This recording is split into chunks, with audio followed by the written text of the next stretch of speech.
not possible. Not for this movie. Jeez, are you kidding me? No. And we're not gonna be able to sign for this entire video. Oh, jeez. Well, I guess you're right. I guess we can't do it. So I guess we actually have to speak. But boy, I'm terrified someone's gonna come out and attack us. But I guess not. I guess I guess it's a risk we'll take. It's a risk we'll take. Welcome everybody. Obviously, we're talking about A Quiet Place, and man, I love the trailers a lot. Yeah. Not only did I really love the trailers, but I was like, this has the potential to be really good if it's well made enough, and scary, has all those elements. But, I mean, where do you want to start with A Quiet Place, sir? Well, for one thing, let me point out, this movie has, like, literally the smallest cast I've ever seen for a big screen film. It's a small cast. I mean, you've only see 6 people through this entire film. You have John Krasinski. Yep. And John Krasinski is, of course, everyone knows him as Jim from The Office, and he's done a lot of different roles. Yeah, he did one where he was a soldier. I forget which movie that was. Oh God. Yes, I do remember that one.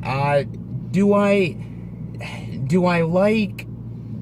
Well, let me put it this way. John Krasinski is an actor who's been trying to be a leading man guy, but hasn't exactly done it quite yet. This is a great performance. He's definitely going... If he does performances like this and movies like this, then I think he's going to go very far. Look who he's got side cast with him. You got his wife, Emily Blunt. Emily Blunt, that they're actually married in real life, and she does a phenomenal job in this movie as well. She does an amazing job with this. I don't remember the last thing we saw her in. I can't offhand remember, but it's been a while. It's been a while. For both of us together. But she was great in this, and again, the chemistry between them is great because, of course, they have real life chemistry. They had kids of their own. Yeah, so I mean, it plays well, and they did a great job with that. You also have the kids in here as well. Interesting fact I found out about this when I think it was during one of John Krasinski's interviews. Yeah. He told us the actress that plays the daughter, who is also deaf in real life. Okay. She did teach the cast how to sign for this movie. I can believe it. I can believe it 100% because she's deaf in real life, and they wanted realism, so that's why they cast her. I think that's what makes a real movie pop if they're going to do this type of movie with this type of genre. Is to actually get somebody who actually has that physical impairment. And it works. It works really well. All the actors do a fantastic, phenomenal job in this movie. And, what's great about this movie is that it's also got the element of what is that you're watching the movie and there's so much kind of like little sound silent stuff. And then there will be a big like a boom or a sound or something, like, and it'll... Yeah, you get like a little beep, beep, beep, beep, beep. Yeah, it'll... Beep, beep, beep. And just like... it'll... I don't know about you, but I jumped. There was moments where I jumped, and I was on the edge of my seat. I think the first one for me was... I mean, well, let's give you a little context of where this movie's going. Yes, okay. In the beginning of the movie, it's only been, at least a couple months since the whole thing started up. They were... The beginning of the movie started at, like... that they say that we see. Yeah, so I would say maybe... 3 months or so into it. So they're still adjusting to the world as it's been attacked by these mysterious creatures, which they only know a little bit about. Yeah. Basically, in the movie, you can't make any sounds because you can make like little soft sounds, like very minor, barely whisperable. And if you make anything louder, that these creatures can detect it, and that's how they hunt. They can't see. They hunt by sound. Yes. And I will say this, that first part, you actually do see it in the trailer where the little boy has the little rocket Shepherd's sounds going off, and you're just like, I was kind of like, oh, we're getting to that part already. I'm like, when you see the monster, you see some kind of figure reaching toward the kid. I'm like, that kid's a goner. That kid's gone, man. That kid is gone. And you know what? Again, the thing that I also love about the movie a lot is the idea of the sound element to it as well, but the creativity of it, because again, I thought the creatures itself were kind of cool. I kind of liked them. I mean, how did you describe them? You described them as like... I said to him before we even started shooting, they kind of remind me of the Licker from Resident Evil movie. If you combined it with the creatures from Cloverfield, if they had an offspring, this would probably be it. And I would even say pepper in a little bit of like those like demo dogs from like Stranger Things. Yeah, but I had it'd be like a combo of all three. Yeah, add a little bit of that in there, and I think you get these creatures that are really terrifying, and they're impossible to stop. Almost impossible to stop, and they are just relentless. Yeah. And I really like that a lot. And you know what? I really like the fact that, look, we don't need to explain where these creatures come from. Honestly, I don't. I will say this: how John Krasinski and Emily Blunt's character protects their family. I mean, it's most creative.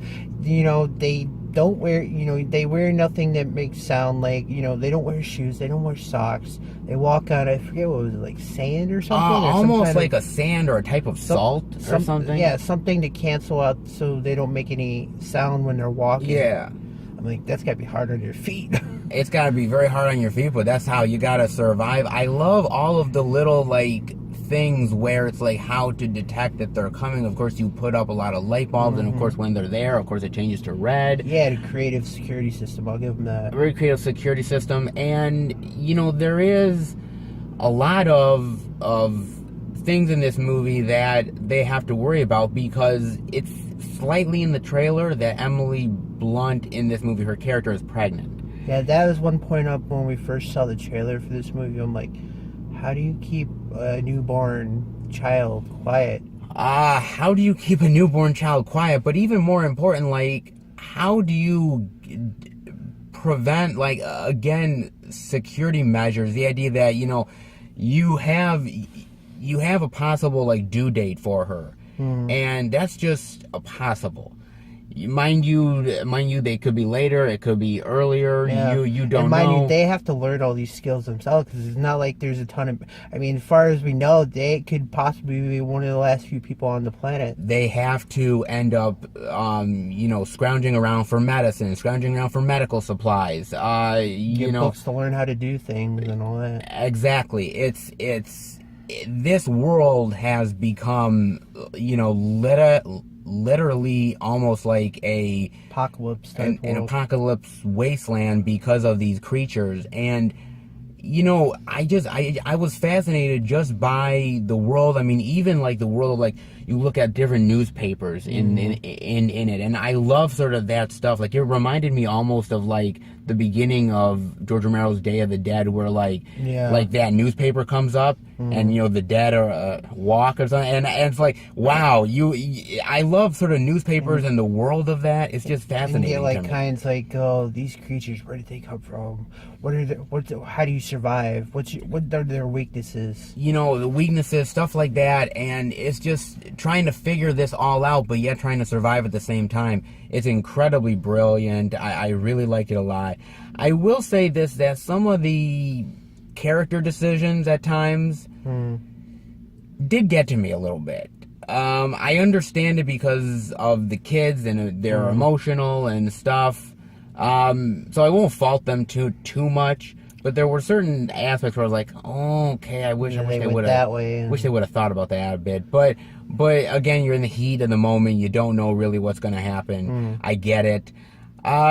Yeah, I mean, like I said, I really enjoyed it a lot. I definitely think it's definitely one of those, like, you have to pay attention to the movie. You can't, like, be munching on popcorn. You can't be like that. This is not the movie for that. You miss one little thing, you're going to be wondering, why are they doing that? What's going on? Why are they doing that, or what's going on? I will say this much, man. There was a moment, again, I won't spoil it, that I thought that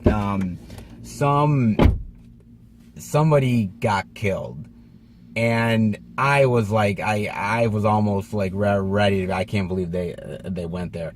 Again, I won't spoil it, but what's great about it is that it's a world of despair to the point where people will just willfully kill themselves, or let these creatures kill them because they're grief-stricken or because they have no other choice. I mean, we don't know how many of these things are in the world. There could be hundreds of thousands of them. Oh, man, yes. I mean, just taking down one, it was almost impossible. Taking an army down. Well, I will say this much about this film. We ended up early on when we were doing these movie reviews. We reviewed a movie that we didn't care for as much as we wanted to. That was that movie with Joel Edgerton. Actually, I mean, there were some parts I thought were pretty good. I mean, It Comes at Night. It Comes at Night. And I mean, there were some parts that were good and some parts were bad. But everyone was expecting that there was going to be some sort of creatures or some sort of thing in there that never happened. It would have made more sense. It would never happen. But with this movie, which I think is kind of similar in some ways to that movie, here you actually get creatures. You actually get stuff that feels satisfying to the movie. You're not sitting there being like, oh, I thought you were going to deliver on this and you didn't deliver on your promises of the trailer. And again, look, trailers lie. So it's not like not everything's black and white, but I thought this delivered more than what something like It Comes at Night delivered, at least for me. That's what I thought. I mean, I thought the most powerful acting in this movie was literally. I mean, you got some good stuff out of Emily Blunt and John. Yes, John. Oh, yeah, absolutely. I think the most powerful one was the teenage daughter. Yes. She was fantastic. I thought she was awesome in the movie.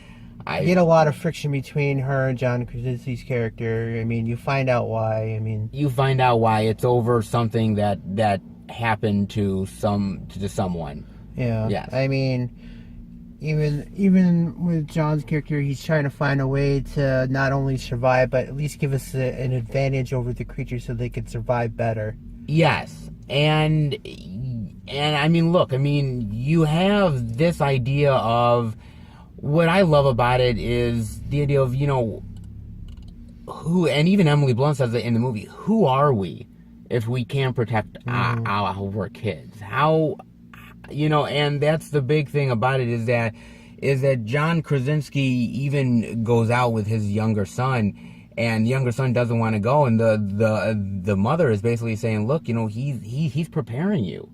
It's like he's preparing you for one day, like when we get old, you need to take care of yourself. Yeah, they're not gonna be around forever. You don't even know if you're gonna ever find any other people. You could be it. Yeah, that's it. You could be it. I don't think they were, because there's a scene in the movie with they like lit like fire and everything and other. Yeah, but that, I don't know, because if there were more people, you figured they'd have more.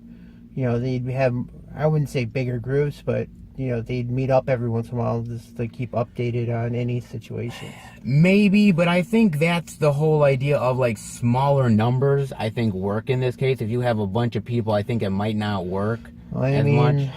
I mean, even if they do find a way to help themselves against the creatures, you think they're going to find enough people to band against to take these things down, or at least build enough of a community that they can survive in? That's true. You don't know. And so, like I said, there's a lot of like things in the movie that really are sort of very effective in trying to prepare for these creatures, to try to, to find strategies and all this jazz.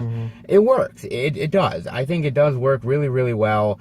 And again, I think, we don't get a lot of blood in the movie, but what we do get is very effective. I do like that a lot. There are a couple scenes where they're like, oh my god, that's gonna happen. That's gonna, oh my god, that person's gonna get killed, or so they did that in the movie. Yes, it's very tension filled, and that's the thing I think I want to say as much is that, like I said, you're in the theater and you're tensing up because you don't know what's going to happen next. You have no idea. And one thing I'm glad they did is they didn't overuse the monster. They used it just enough to keep you thrilled.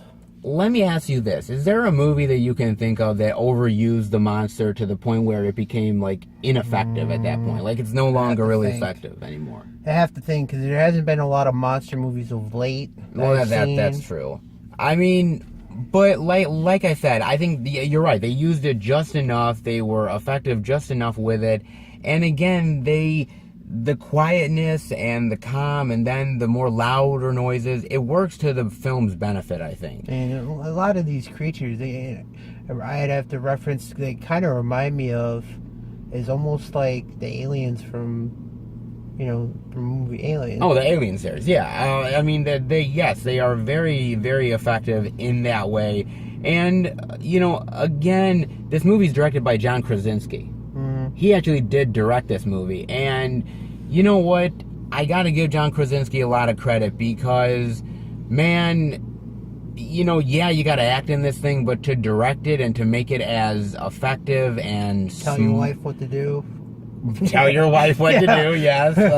Good luck with that. Yeah. But, no, he did a fantastic job directing this movie, and I'd love to see John Krasinski direct more. I really would. I think if they're as competent and well done as this movie, I'm on board, man. I mean, if you can get away with doing it, both acting and directing, why not? That's power based right there. Yeah. Go ahead, do it. I mean, what are your final thoughts and grade rating? Pretty much almost everything they did was to perfection in this movie. Yeah, it was. I mean, I really can't even find a flaw. I can't even think of one right now.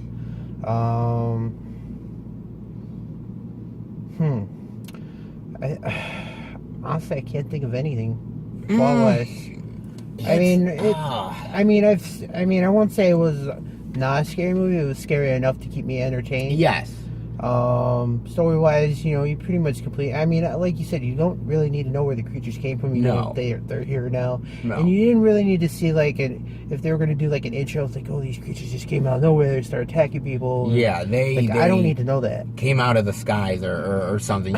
You don't need to know those things. I mean, the only place you could probably say you'd be safe is on some island, unless they're, on every part of the continent, then you're screwed.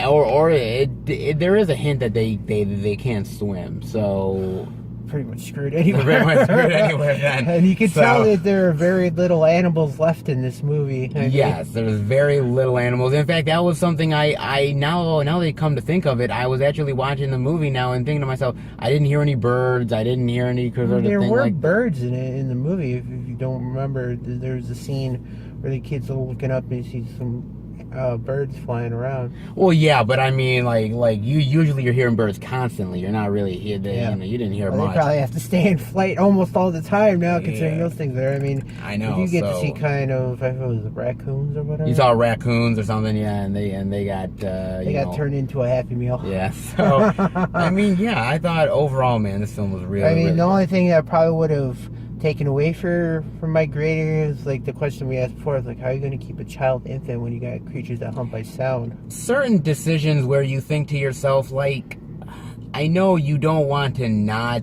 because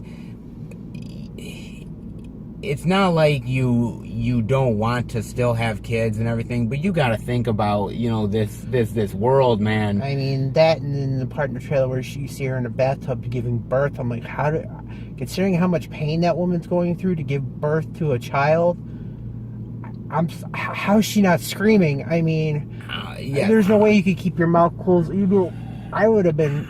How are you not screaming? How are you just? I mean, there's certain times, like I said, certain decision making from characters did again, I think, affect it a little bit. But again, that's just minor for me. I mean, like I said, everything, the monster design was perfect, the scenery was perfect. How they were able to keep from the monsters fighting them most of the time was creative. The acting was great. I honestly can't find a flaw in this movie. I'd have to give this movie practically, it's gonna be a rare one because you almost never hear this from me, an A+. Wow. Okay. The ending was great. I mean, the ending was great. Again, we won't spoil the ending, but I really like the ending a lot. I hope we get to see if they do a sequel. I'd be like, I'll be on board for it. I'll be on board for a sequel. And you know what? With a movie like this, you could almost do a sequel that takes place with a different group of people. Yeah. And you don't need to even stick with them. You could just do a different you group get of like people. a minor connection to it if best. Yeah, you could even do that and it would still be effective. Look, at the end of the day, this is a fantastic movie. And again, I think everybody went into a movie like It Comes at Night very hyped up and thought that we were going to get a certain kind of movie that we didn't. This movie delivers on the movie that I think everybody thought It Comes at Night was going to be. And it's a fantastic movie. The acting is brilliant. John Krasinski does a great job with directing, and it is on the edge of your seat. You are like, oh my god, what's going to happen next? It's fantastic, and I hope we see more of these type of movies, especially if they're well done like this. I would easily give it a high A. We're not too far. We're not too far off, and this is definitely a go see it in the theater movie for sure. And yeah, you know, but look, here's the thing about it. I think if it was between you and me, I would easily survive over you. There's no doubt. No, it wouldn't. No doubt. There's no way he would, because he doubt. wouldn't be able to keep it. He couldn't keep himself quiet. He likes hearing his voice. Well, you're not wrong. No, you're not wrong. Huh? He's gonna be doing his Film Fam 108 in sign language the whole time. Oh my god. He won't get no subscribers. I'll get no subscribers, guys. This is gonna be a long review. All right, guys. I hope you.